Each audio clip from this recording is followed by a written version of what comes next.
Finally दोस्तों ITBP की तरफ से जो वैकेंसी हिंदी ट्रांसलेटर का था, उसका जो शॉर्ट नोटिफिकेशन के ऊपर मैं वीडियो कुछ दिन पहले बनाया था, जिसका ऑनलाइन एप्लीकेशन आज से स्टार्ट हो चुका है और ये आप देख सकते हैं ये फुल नोटिफिकेशन है। इसमें क्वालिफ़िकेशन वगैरह सब मेंशन किया हुआ है, कब से कब तक अप्लाई होगा और कौन-कौन इसमें एलिजिबल है। वीडियो को लास्ट तक देखिएगा और एक-एक पॉइंट को समझने की कोशिश कीजिएगा, उसके बाद ही फॉर्म को आप अप्लाई कर सकते हैं अगर आप एलिजिबल है तो। तो यह फॉर्म आपका ऑनलाइन बेस पे होगा और group B non gazetted non ministerial की जॉब है। इंस्पेक्टर लेवल का जॉब 3 स्टार का ये जॉब है और हिंदी ट्रांसलेटर का है। तो यहाँ पे जो आपका ऑनलाइन एप्लीकेशन है आज 10 दिसंबर है और आज से शुरू हो चुका है और 8 जनवरी तक इस फॉर्म को आप भर सकते हैं इसके बीच में। उसके बाद इसमें टोटल नंबर ऑफ़ वैकेंसी पहले ही पता था कि शॉर्ट नोटिफिकेशन में भी दिया था और इसमें भी है 15 वैकेंसी टोटल है। मेल और फीमेल का अलग-अलग वैकेंसी है। मेल के लिए 13 वैकेंसी, फीमेल के लिए 2 वैकेंसी रखा गया है। यूआर कैटेगरी के लिए मेल में वो 1 है और फीमेल में यूआर में 6 है मेल का, फीमेल का 1 है। एससी का 2 है और फीमेल का 0 है। एसटी का 1 है, यहाँ पे 0 है। ओबीसी का 3 और 1 और 0 ऐसे करके डिवाइड किया गया वैकेंसी को। वैकेंसी में भी इंक्रीज़ और डिक्रीज़ हो सकता है विदाउट एनी नोटिस, ऐसा मेंशन यहाँ पे किया हुआ है। और यहाँ पे देख सकते हैं 10% जो वैकेंसी होता है वो रिज़र्व रहता है एक सर्विसमैन के लिए, यहाँ पे बताया रहता है। हर प्रत्येक वैकेंसी में ऐसा ही आपको देखने को मिलेगा।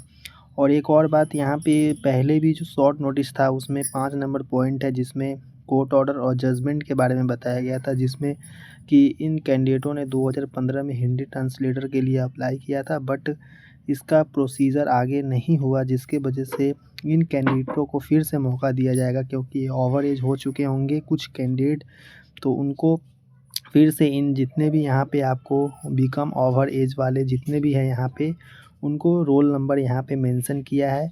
इन कैंडिडेटों का एडमिट कार्ड इशू हुआ था पर आगे कुछ हुआ नहीं, कैंसिल हो गया, जिसके वजह से cancel whose roll number are mention.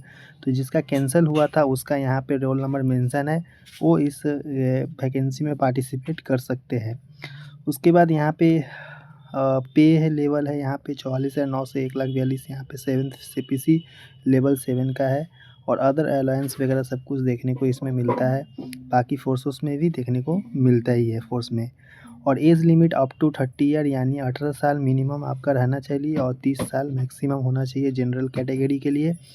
अगर आप ओबीसी एससी एसटी से बिलोंग करते हैं तो ओबीसी का 3 साल और एससी एसटी को 5 साल का छूट एक्स्ट्रा में दिया जाएगा।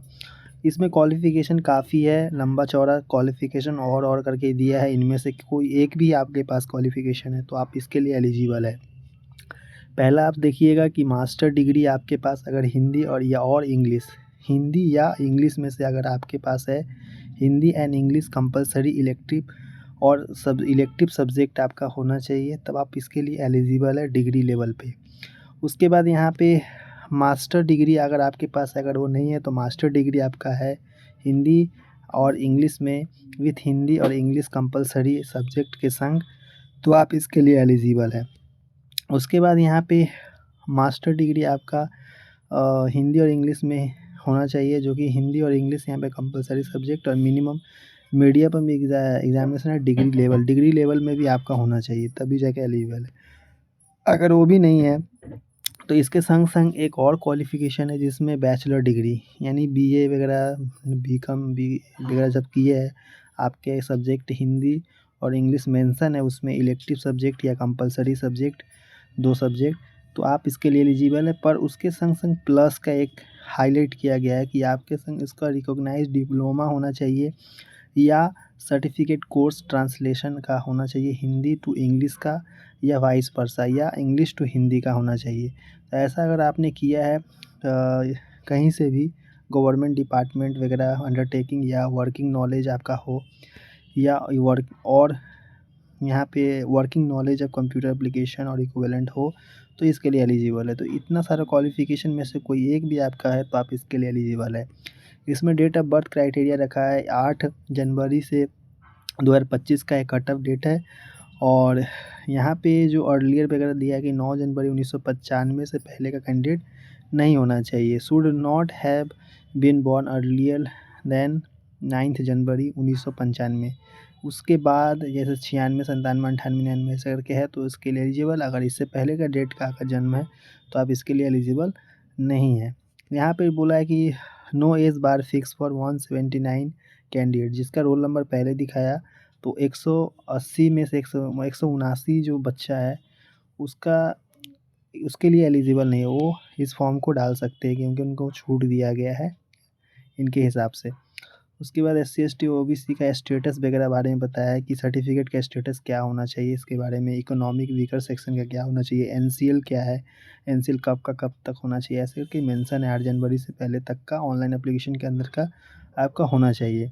उसके बाद यहाँ पे candidate who is consider against reserve category है अगर, तो उसके लिए आपको क्लेम करना है तो आपको सर्टिफिकेट एन वगैरह सब कुछ रेडी करके रखना होगा। एनेक्सर वगैरह है, एनेक्सर के हिसाब से ही आपको चलना पड़ेगा। इस एनेक्सर 1, 2, 2A, 3, 4, 7 सब कुछ यहाँ पे दिया हुआ है, मेंशन किया हुआ है। एज लिमिट के बाद जो छूट है इसका यहाँ पे दिया हुआ है SC ST का, OBC का। और यहाँ पे इसमें जो रनिंग वगैरह कुछ इसमें तो है नहीं, इसमें सिर्फ PST होगा जिसमें आपका पहला नंबर हाइट देखा जाएगा। जनरल कैंडिडेट का हाइट 170 और जो पहाड़ी इलाका से 165 और ST वालों का 162.5 और फीमेल का 157, 155 पहाड़ी इलाका और यहाँ पे ST वालों का 154 और चेस्ट में मेल कैंडिडेट का 80 से 85, 80 से 85 और 77 से 82 यहाँ पे रखा गया है। उसके बाद वेट भी आपका मापा जाएगा और कुछ इसमें एक्स्ट्रा इवेंट वगैरह कुछ नहीं होने वाला है। उसके बाद यहाँ पे और भी मेंशन है हाउ टू अप्लाई, कैसे करना है, तो इसका ऑफिशियल साइट पे जाके अप्लाई करना है। इसका फ़ीस आपको 200 रुपया देना पड़ेगा। फीमेल कैंडिडेट को छोड़ के बाकी जितने भी OBC SC ST के हैं, SC ST को छोड़ के जितने भी OBC और UR और EWS मेल कैंडिडेट है उनको 200 रुपये पेमेंट यहाँ पे करना पड़ेगा। उसके बाद सिलेक्शन प्रोसेस की बात की जाए तो सिलेक्शन प्रोसेस यहाँ पे फ़ेज़ 1 में हाइट बार आपका चेस होगा। फ़ेज़ 1 में हाइट बार, फिजिकल स्टैंडर्ड टेस्ट PST और उसके बाद अगर उसमें क्वालिफाई करते हैं तो रिटन एग्जामिनेशन 200 मार्क्स का 100 पेपर, ईच पेपर आपका रहेगा। 2 पेपर अगर आया जाएगा जिसमें बताया गया कि जो PST वगैरह क्वालिफाइंग इन नेचर है और एग्ज़ाम आपका जो पेपर होगा 50% मार्क्स ईच पेपर में आपको रखना है, यानी प्रत्येक पेपर में 50% मार्क्स और ओवर और इंटरव्यू को लेकर इंक्लूडिंग 55% एग्रीगेट मार्क्स आपको रखना पड़ेगा, तभी जाके आप इसके लिए क्वालिफाई होंगे। पेपर 1 में यहाँ पे जनरल इंग्लिश और जनरल नॉलेज और हिंदी वगैरह आपसे पूछा जाएगा जिसमें 1.5 घंटा का समय 100 मार्क्स का। और पेपर 2 में professional test translation English to Hindi और हिंदी टू इंग्लिश 1.5 घंटा में 100 मार्क्स का यहाँ पे रहने वाला है। और आंसर की वगैरह ITBP का ऑफिशियल साइट पे देखने को मिलेगा, ऐसा यहाँ पे लिखा हुआ है। उसके बाद यहाँ पे फेज़ 3 होगा, वो इंटरव्यू 20 नंबर का होगा जो कि आपका passing marks in written exam will be call for interview. तो आपका जो रिटन एग्ज़ाम में पासिंग मार्क्स होगा उसके हिसाब से कटअप के हिसाब से ही आप सभी का, यानी पासिंग मार्क्स जितना रहेगा उसके हिसाब से ही आपको यहाँ पे बुलाया जाएगा इंटरव्यू के लिए। और personal bearing, response, aptitude, general level of intelligence वगैरह आपसे देखा जाएगा। मेरिट लिस्ट उसके बाद निकलेगा बेसिस ऑफ आपका एग्ज़ाम और इंटरव्यू के मार्क्स ऐड करने के बाद आपको दिखाया जाएगा। तो ये था एक नोटिफिकेशन जो कि आई होप कि आपको पूरा पता चल गया कि क्या है, तो आप कौन कौन एलिजिबल है, इस कौन कौन अप्लाई कर पाएगा। तो चलिए नेक्स्ट वीडियो मिलते हैं, धन्यवाद देखने के लिए।